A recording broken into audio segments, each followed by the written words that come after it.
Welcome back, everybody. You know that Kim's been telling us that we have some hot weather here in the forecast. Of course, it's August. It's Houston. It's definitely going to be toasty out there, but it's not just bad for our moods. It could also be bad for our age. Joining us now live is Dr. Greg Burzynski to explain a little bit more about this. Good morning, doctor. How are you? I'm great. Thanks for having me. Well, hey, you know, in Texas, in Arizona, in some of these hot states, this is the kind of thing that we need to pay attention to.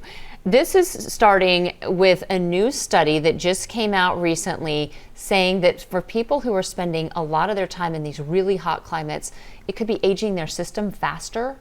Exactly. So there was an observational study that showed a correlation between chronic excessive heat exposure.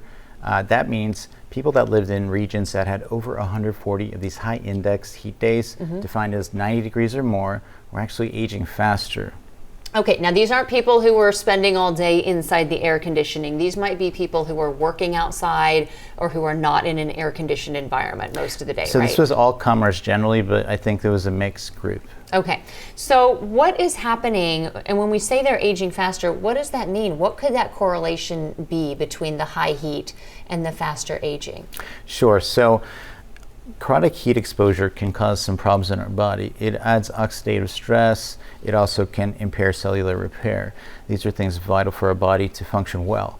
As the heat continues, our body just breaks down, unfortunately. And so the dose being too much causes these problems in people, and we can test this with certain biological aging tests, which they use, and they're called epigenetic tests. Okay, so it's the continued stress over long periods of time that are the problem. I know there's a great takeaway for all the rest of us who aren't necessarily being stressed out to that extreme by the heat. But if these are people who need to be exposed, is there anything they can do about it? Most definitely. Well, first of all, common sense. Everybody's different. So you acclimate to these temperatures as well. It's important to get your heat and what you tolerate and then return back to a normal temperature. So make sure you hydrate, perhaps consider electrolyte solutions, use sun protection. These are the things that can make this better for one in that situation. Okay, and taking breaks from it, as you said. Clearly, making sure right. You're getting out of it. It's all about the dose of heat. Okay, so let's talk about what that dose of heat might mean for the rest of us, because there are some good things that we can do with this heat. When we hear about studies about saunas, or you know, even hot tubs, I believe that I've read, this can actually be beneficial for the rest of us, right? Exactly. So heat can be our friend. Short bursts of heat can be a good thing because they can get our cellular repair going.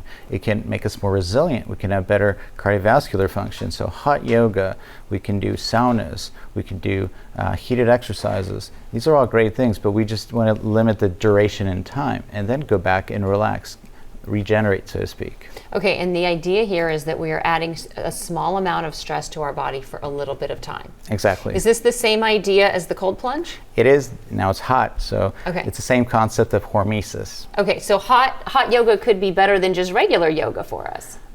We need studies for that, but perhaps if you're the right person, but go for it if that's something you'd like to try. Okay, are there any other takeaways with all of this that we need to know about?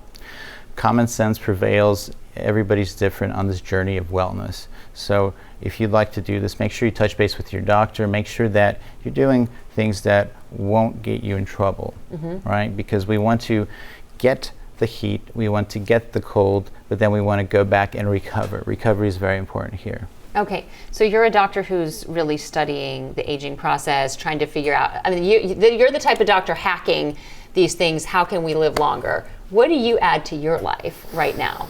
Well, I, on most days, start off with a cool plunge. Okay. That's something that I acclimated to. I wasn't doing that 5 years ago, but now I am. Saunas, I'd love to do saunas, but I can only do so much in the day. And that's the thing. We have responsibilities in life. Okay. Yeah, you got to fit in what'll work. Right. All right. Well, we appreciate you coming in to talk to us about this because the heat is not going anywhere around here, Jacob, is it? No, good ideas in moderation to do all those things. Thank you for coming in, doctor. Thank you, Alona. Time now is 7:18.